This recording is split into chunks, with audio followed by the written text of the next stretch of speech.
Hema committee report പുറത്തു വന്നതിന് പിന്നാലെ ചലച്ചിത്ര മേഖലയിലെ വിവിധ വനിതാ പ്രവർത്തകർ പീഡന ആരോപണവുമായി രംഗത്തെത്തിയിരുന്നു. ഇതിൽ തെളിവുകൾ രജിസ്റ്റർ ചെയ്ത ഏറ്റവും ശക്തമായ കേസാണ് സിദ്ദിഖിന്റേത് എന്നാണ് സൂചന.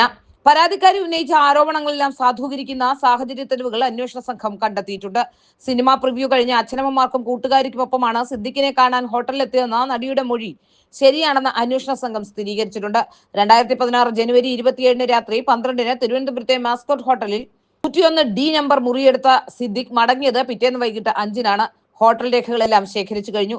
സിദ്ദിഖ് ചോറും മീൻകറിയും തൈരും കഴിച്ചതിന്റെ ബില്ലും ഇതിൽ ഉൾപ്പെടുന്നു. നടിയുടെ മൊഴിയിൽ ഭക്ഷണത്തിന്റെ കാര്യം വ്യക്തമായി സൂചിപ്പിച്ചിട്ടുണ്ട്.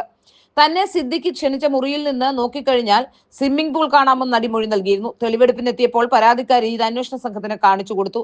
സിദ്ദിഖ് സംഭവ ദിവസം കഴിച്ച ഭക്ഷണത്തിന്റെ ബില്ല് എടുപ്പിച്ചപ്പോൾ അത് ശരിയാണെന്ന് തെളിയുകയും ചെയ്തു. സംഭവത്തിന് ശേഷം മാനസിക നില തകരാറിലായ പരാതിക്കാരി ആശുപത്രിയിൽ ചികിത്സ തേടിയതിന്റെ വിശദാംശങ്ങളും പീഡനം നടന്നുവെന്ന് വ്യക്തമാക്കുന്നതായിരുന്നു. ഇത്തരം സാഹചര്യ തെളിവുകളാണ് സിദ്ദിഖിന് കുരുക്ക് മുറുക്കിയത്. മുൻകൂർ ജാമ്യാപേക്ഷ ഹൈക്കോടതി തള്ളിയതോടെ സിദ്ദിഖിനെ അറസ്റ്റ് ചെയ്തേക്കുമെന്നാണ് സൂചന. ജസ്റ്റിസ് CS ഡയസ് അധ്യക്ഷനായ സിംഗിൾ ബെഞ്ചിന്റേതാണ് ഉത്തരവ്. മുൻകൂർ ജാമ്യാപേക്ഷയിൽ കോടതി നേരത്തെ വാദം കേട്ടിരുന്നെങ്കിലും വിധി പറയുന്നത് മാറ്റിവെക്കുകയായിരുന്നു. 376 വകുപ്പ് ചുമത്തി മ്യൂസിയം പോലീസാണ് കേസ് രജിസ്റ്റർ ചെയ്തിരിക്കുന്നത്. പിന്നീട് പ്രത്യേക അന്വേഷണ സംഘത്തിന് കേസ് കൈമാറുകയായിരുന്നു.